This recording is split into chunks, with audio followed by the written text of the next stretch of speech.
What's going on, people? Welcome back to the channel. I'm Just United.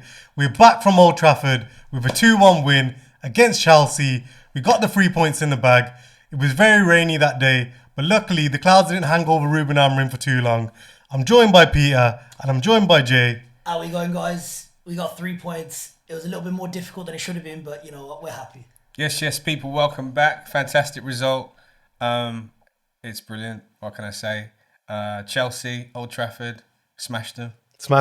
They haven't won in 13 years, and I was so happy to extend that streak because, you know, it looked a bit iffy towards the end of the game when they got back into it, but I'm happy with the result. The world champions, mate. We beat the world champions. FIFA Club World Cup champions. Does that mean we're the World Cup champions now? Mate, by the order of how it goes. You know what? I saw real transition. Like, you know, United understood what the assignment was. You know, if I could finally see this 3-4-3 system actually working and paying off. Yeah, no, I agree. I think the thing is he changed it a little bit, Amorim. I think this game he was adopting a little bit more play out from the back, but then it actually looked like with Sesko up top, they were still going to the long ball because obviously that's how we got in there in the first place with the sending off, which I'm sure we'll get to. But that reaching up, getting the header, playing out, it just looked a lot more smoother. It looked like we could do both, so it gave Chelsea a little bit of a problem. Do you think it offered a lot more than, you know, like say like if Højlund was there or Xerxes was there? Do you think like Sesko offers it something a little bit different than what we used to? I think it does. I think definitely because you can just see the size of him. I think even physically, he's still young, so he's still physically yet to develop. But even the size you saw on the header, he's going to be a problem. Mate, I saw some balls. Bandy would play like a 50-yard pass and he'll just take it on his chest and control it on the spot on a 10 pence. Like Højlund couldn't do that. No disrespect, Højlund, if you're watching. It gives you is I'm sure he's watching. I think the other thing it gives you is just as United, you know that every team, they know how to do. They're gonna know how to press hard. They're not gonna be comfortable on the ball playing out from the back. Having Sesko up top just like that for that outfield ball, it just puts them a little bit on the back foot and gives them something to worry about. So it was good. For me, he's a more intelligent target man. He's more intelligent with his running. He's more intelligent with linking up play. And he's got some legs on him as well. He's a bit faster than Xerxes. Xerxes is a baller, don't get me wrong, but I think Sesko offers a bit more clinical. Do you know what I mean? Start from the very beginning, which is obviously the red card. It happened right at the start of the game. What do you guys make of it? Do you think it was a red card? Yeah, I think no doubt about it. The moment he's made contact with him outside the box, there's nothing the referee can take. So it's 100% a red.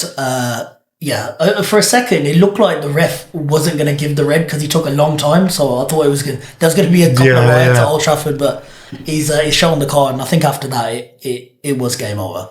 I think Mbeumo caused them problems all day long. His runs, the intelligence that he just showcases on a match to match basis is incredible. I think he offers a bit more than Diallo, and he's a bit more direct, and his runs has caused a whole heap of problems. Ahmad's form's kind of dropped off this season. I don't know why, if it's to do with him being played out of position, but obviously Mbeumo took his spot. But last season he was playing wing back and he was scoring goals and he was getting involved in the game. You know what, with Ahmad I do think his performance ain't been there, but I am seeing some sort of signs that him and Mbeumo have got a bit of chemistry. Even their link up, even though it hasn't amounted to anything, maybe the final ball's not been great, but they've had that little bit of an exchange. But you know, the added thing with Ahmad is he's a player that will create space for other players to come in and link 100%. Up. So he's not only intelligent, but his football IQ is fantastic as well, and he's you know, the ceiling's high for him as well. You know what I mean? No, I agree. I want to see a little bit more because, you know, we've been struggling to score goals. We've scored a couple against Chelsea, obviously, but it's difficult right now to get goals from somewhere else other than, you know, the obvious ones like Bruno, which is my next point that I want to talk about. Because as usual, the captain steps up and he just does the job. And if it wasn't for Bruno, I really do not know where we would be without him. Captain's performance again. Captain's performance. I don't know what you guys think. How you done in the game? Yeah, I think he was much better today. Obviously, the caveat being there was a red card, so he had a little bit more freedom perhaps to kind of take advantage of that as they dropped a lot deeper. But listen, I think the one thing with Bruno you're always you're gonna get that passion, you're gonna get that driving forward, you're gonna get that spur and will to want to win the game. So having that in the team. There ain't many other players that we've had over the years that have shown that level of passion and dedication and the availability to stay fit. So, I mean, you know, he's great for us. I think for me it's a personal best for him. It's like his 100th goal, I think. Yeah. And Yes, it was, yeah. it's his 200th performance for United. And as like a senior player, I think when it comes to the crunch, he's the one that gets us out the stuff. You know what I mean? 100%. It's quite nice because you know he's only the fourth Portuguese player in the Premier League after the likes of like Bernardo Silva, Cristiano Ronaldo to hit 200 appearances. Obviously, he's got a long way to go till he catches up to Ronaldo. I think he's on 296 or something like that. But you know, it's a major milestone for him, and I think he's only the fifth player in Manchester United history to actually reach that milestone of actually scoring on your 200th appearance as well. The numbers are unbelievable. 63 goals, 51 assists. They speak for themselves, and post Fergie, he's been our best player. He gets a lot of criticism as well in games. Hasn't he got the most assists like in the last 5 years for any Premier League player? Like since his debut, yeah, I believe he's up there. Yeah, he's off the charts. His numbers and chances stats created, like 512 chances created And I think on since top his of that as debut. well, when you look at the stats of since he joined the club, in that time he scored all these goals. How many goals other players at the club scored in that same time, like your Rashford and Washington, and you just see the disparity between the two. Like we would be completely. He's the best, hands down, post Fergie signing ever. He's you know, I can't say enough about him. He gets a lot of criticism in the fan base. Sometimes it's deserved, but there's no doubt about it. The guy's he's special for us, and he's keeping us afloat. But you know, like just to put a few of the names that he's up there with: Dennis Irwin, Wayne Rooney, Antonio Valencia. You know, those are the players. Phil Neville even to score on his 200th appearance. Wow. And when you hit those milestones as a player, I'm sure you'll be thinking when you go walk on that pitch, you want to get a goal or you want to get an assist. 100%. Because it's such a big milestone. Here's a question: is he a Man United legend? Of course he is. Yes, of course he is. Yeah. Of course he is.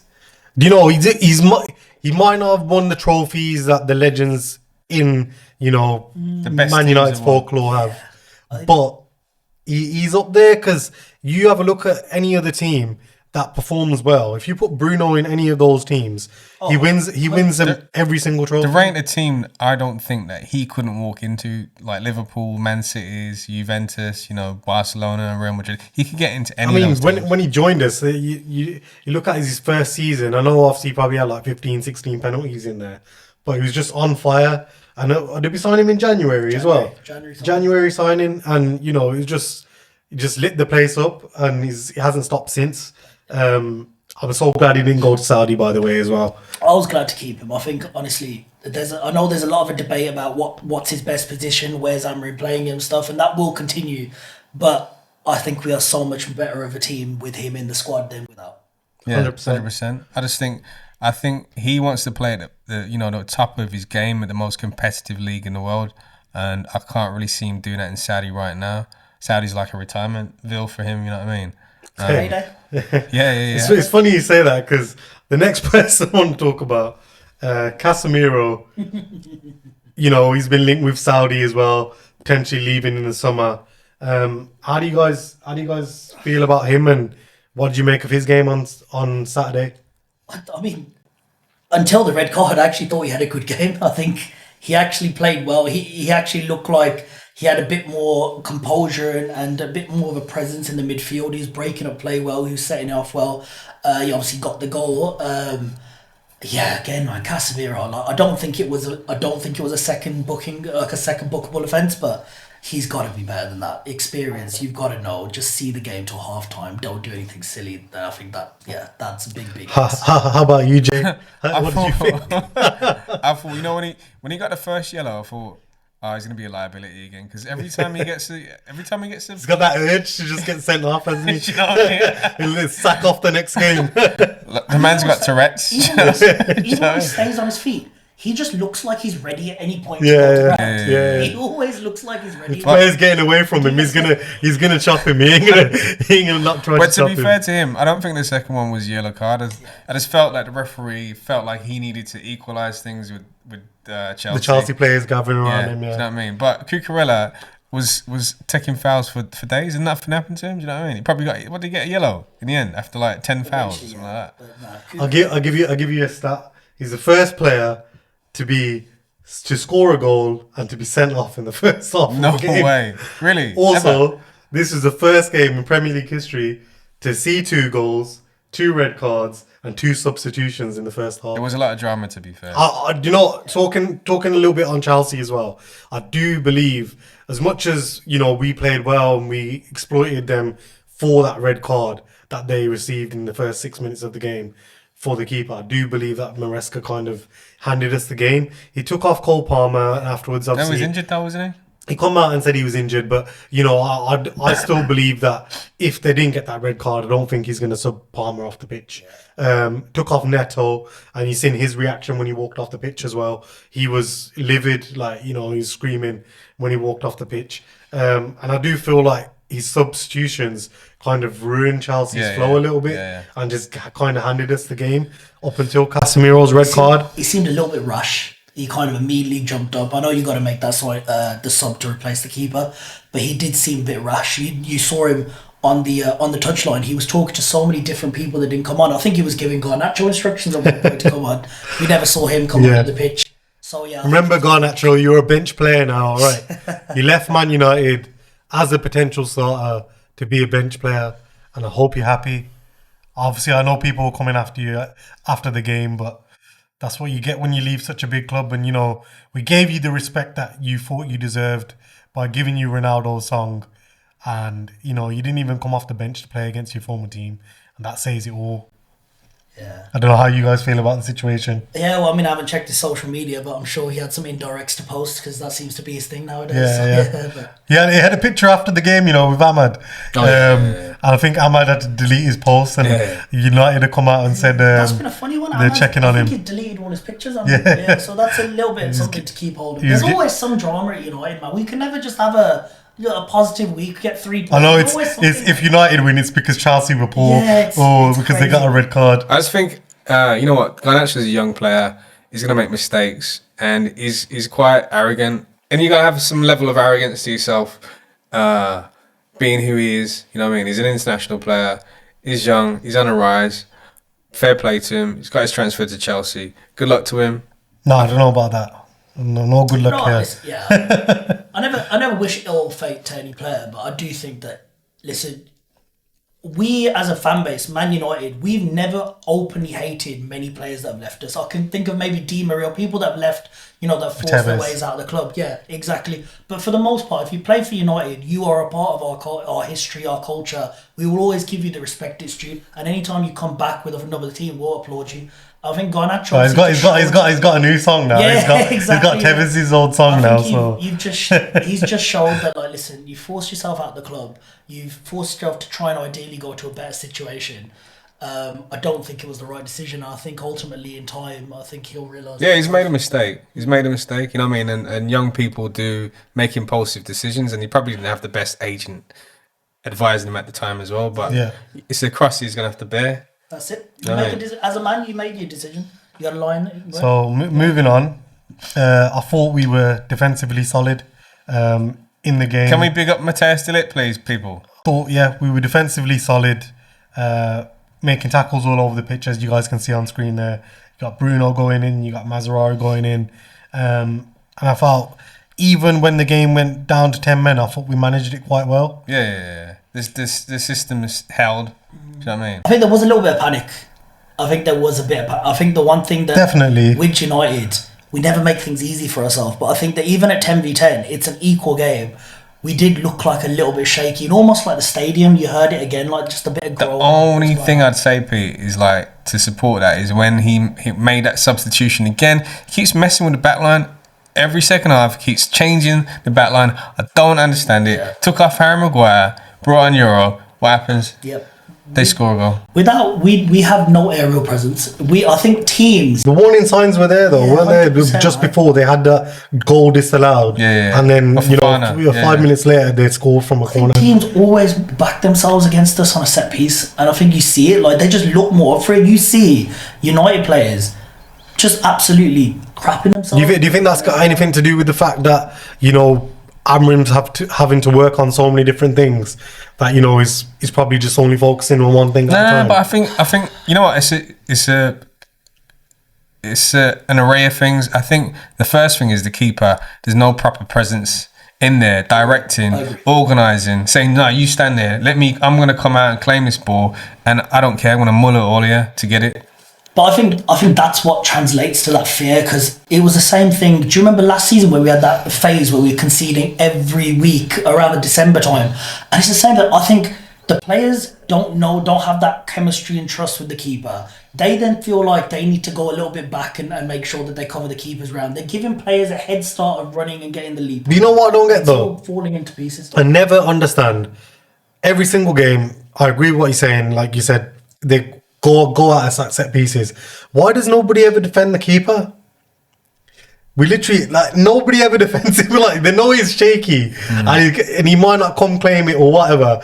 But I've never, any set piece that we had, I've never seen, bar maybe the Arsenal game where everybody's fighting for the ball, somebody cover the keeper. But you know, I think to that point, And you protect see him a little bit. Man United, or when Man United defend towards any opposition team, they're trying to put it on Biendi's head. Yeah. So in that sense, you need to give him a bit more room to claim it. If everyone's on top of him and it's coming on top of you, then it's making it a bit harder. I think that's the only reason, because they are putting it right there on him. You know what? Harry Maguire, I'll give him his due. I used to run him like a few seasons ago. If you're watching, no disrespect, Harry Maguire, but I think one of his strengths is set pieces. And I think when he's in that back line and we're defending a corner or a free kick, you ain't gonna get the ball past him. Slab it. Yeah, Slab you it. know what I mean? He's a leader. Him and they organise the back line so much better. I'd like to see the stats when Harry Maguire starts the first half in the game, like goals conceded from set pieces, and see if there's any correlation between that and, you know, We'll talk about that on the next show. Yeah.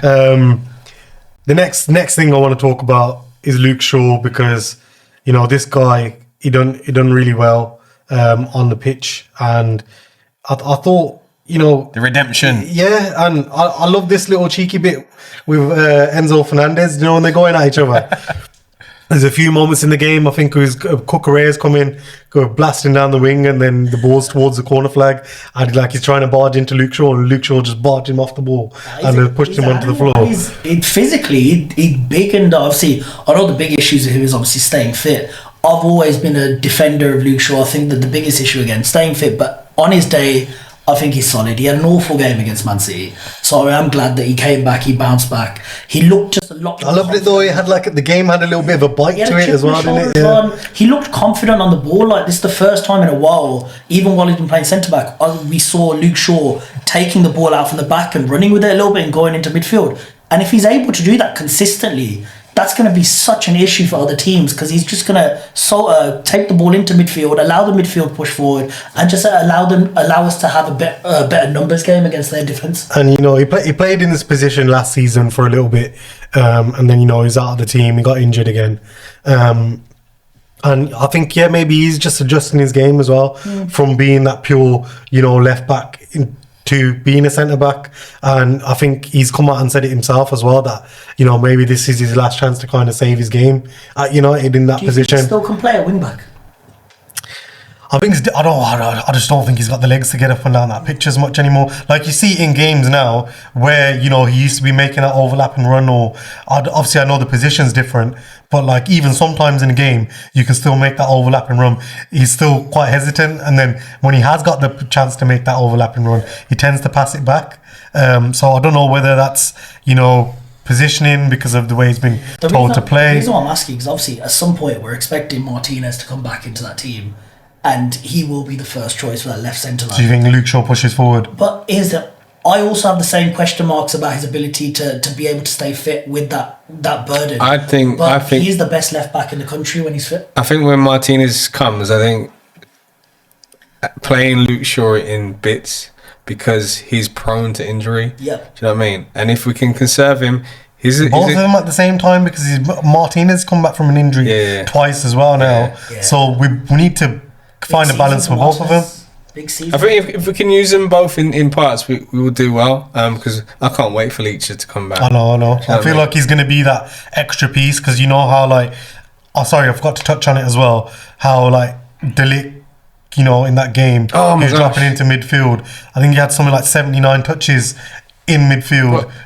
Could he be our number 6? Could De Ligt actually be our number 6? Well, see, I was thinking more Licher. I don't think he's got the legs on him. I think he's got a pass in him, though. I think he's got a really good cutting pass in him. You know what? I know it's going to be a bit of an out there suggestion. I actually really think Diogo Dalot could play that position. Oh my God. I don't know. That's an unpopular opinion. No, I don't agree with that. But I actually think Diogo Dalot in transition with the ball is actually. What are you drinking? What are you drinking? See, I get a lot of abuse for this from United fans. Come on, he falls asleep at right back. You think he's not going to fall asleep in midfield? But I think in midfield, I think he's got the intensity and the pace. I got a better shout. I think either De Ligt or Mascherano, because Mascherano is the ultimate utility player. Yeah. You can play him in any position, and he will handle his business. 100%. I think so. Like I said, mate, he's the Moroccan Phil Neville. That's a disrespect right there. He's a treble winner, Phil Neville, mate. We'll never disrespect. Final point then. What's next, guys? What's next? Because we've seen it before with this team. We have a win. We have a good, little celebration for the win, because we do deserve it as fans as well. But what's next for this team? What can you see happening this season? Well, hopefully we need to get a win in our next. This is a bit of momentum. We beat Chelsea. It was a big game. We were scared of the fixture, so we need to move forward now. We need to build upon this. We're only a point behind Chelsea. We're not far off top 4. We need to get the season up and running now. I think if we can continue this intensity that we started that Chelsea game with, because bearing in mind when the game kicked off, there was 11 men on each side, and we were the better side. So if we can continue the intensity, we're causing teams problems up and down the pitch. Do you know what I mean? Got a question. Yeah. Who comes in midfield next game? Next game. Ooh. I mean, you know he's going to pick Ugarte. No. Against Brentford. No. I'm playing Manu. I'm playing Manu. Yeah. But I mean, let's face it. He's going to put Ugarte. Well, that was the Chelsea review, guys. Let us know what you guys think. Leave a comment down below, and we'll catch you on the next video. See you later. Peace out.